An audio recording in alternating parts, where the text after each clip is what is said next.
Market is at an all-time high. Everybody is thinking of, selling his investment because we are witnessing profit after a long time. What will you do with this money? Hello and welcome to Investors Hangout. This weekly interaction to help you learn and understand savings and investment issues is brought to you by Aditya Birla Sun Life Mutual Fund and Value Research. Now the Sensex hit an all-time high and crossed the 63,000 mark. So should you take advantage of this market high and sell your investment to book profit, or should you stay invested? What should be your strategy in this rising market scenario? We'll talk about that in today's episode. Don't go anywhere.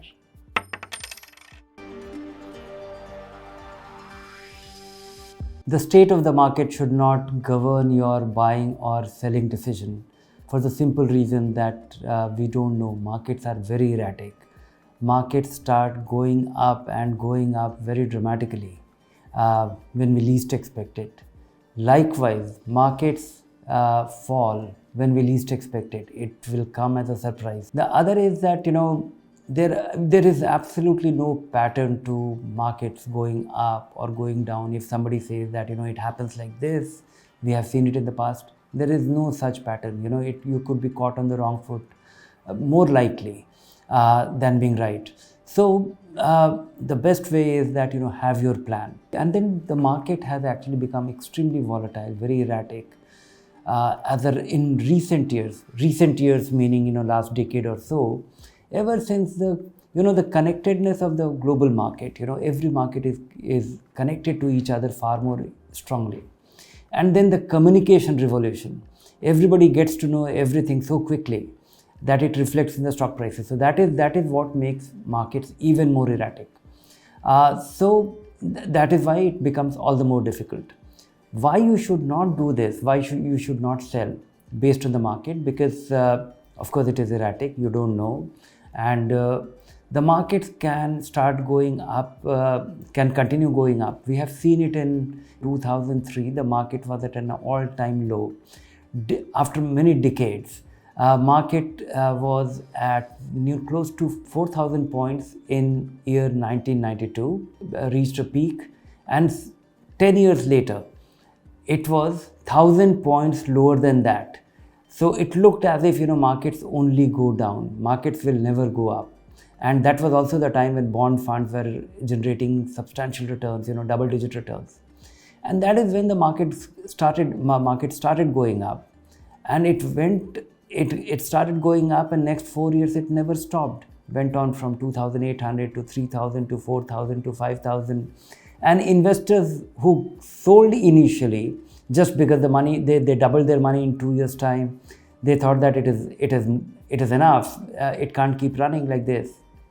They caught back again, and market never stopped till it actually attained a high of 20,000 points before the global financial crisis in 2007. So that was one huge bull run, and it came at completely unexpectedly. Lot of variables combined, and it could not have been anticipated. And then we saw a 50% decline from the high. That was also least expected. And that was the most, the big decline, which remained for a very brief period. In 9 months' time, the market started climbing up again. So by citing this example, I'm basically telling you that you don't know, nobody knows. And there is a big problem if you sell. If you sell and the market goes down, then it will become impossible for you to get in again.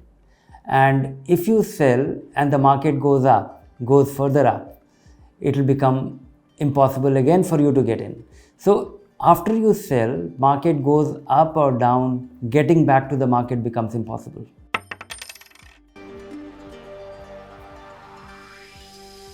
As I said, that timing is very difficult, and it is always a good time to buy if you are doing the right buying. If you are investing for the long run, and if you are doing your regular investing, your SIP investing, your monthly, your savings being put to work, it is always a good time to start. It is always a good time to continue. If most investors lose a lot of time, lot of money is lost entirely waiting for that big correction, that after the market falls, then you will start investing or you will invest big time. That is the wrong thing, because you never know And even if you are faced with the situation, assuming that the market has crossed 60,000 on Sensex, and market corrects by 35%. For some reason, market starts crumbling down, and when it falls, it requires a great deal of courage for you to get to invest at that point, because once market starts falling, you will keep waiting for that correction, that okay, it will go further down, and then it makes a comeback. And most of the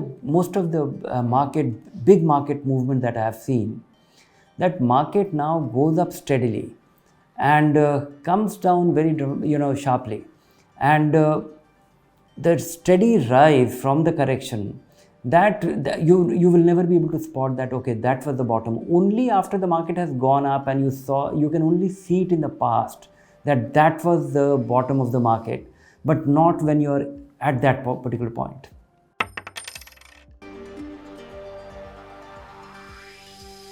It's quite understandable. Most investors, are tempted to sell simply because they will have regret if markets comes down sharply, and if it has crossed your mind but you do nothing about it, you will have regret that you wish you had done something. And if you have to do something about it, you have to consider two things. One is that you are getting really upset that okay, the market has gone to a level where it's making you uncomfortable. That is first. That is the intuitive thing. There isn't a very strong definition of how strong intuitive pointers or nudge you are getting, or what is driving you to think that way.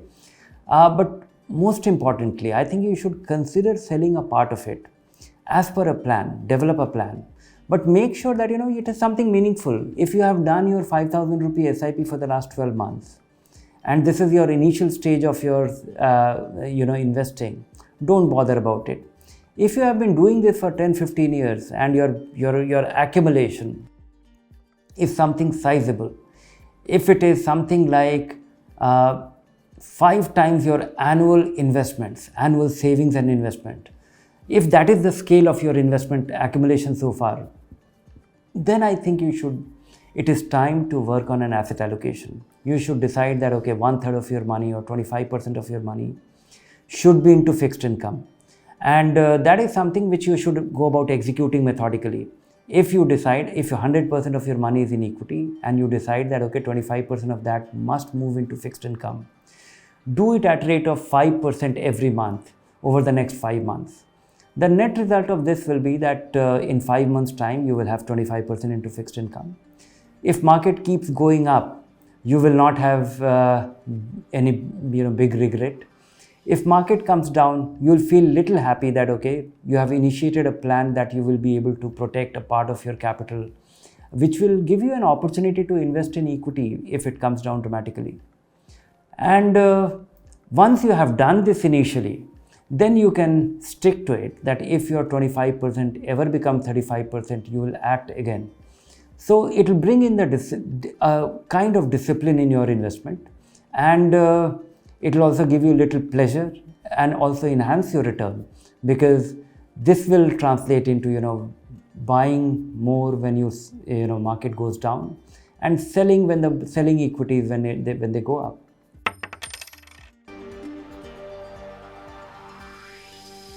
Everybody thinks that it's not the market, it's your situation, it is your context. There are two reasons when you should consider selling your investment. One is that your context changes. You invested in a fund, or you invested in a set of funds, and for your retirement, or making that down payment for your house, or for your child's education, and that goal is nearby. Now it has come close to that.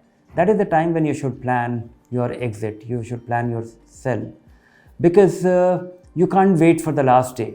Markets are so erratic that if you wait for the last day to realize the gains that you have earned on your investments, it may not be a very conducive situation when the need arises, or when it is the time. So plan it methodically.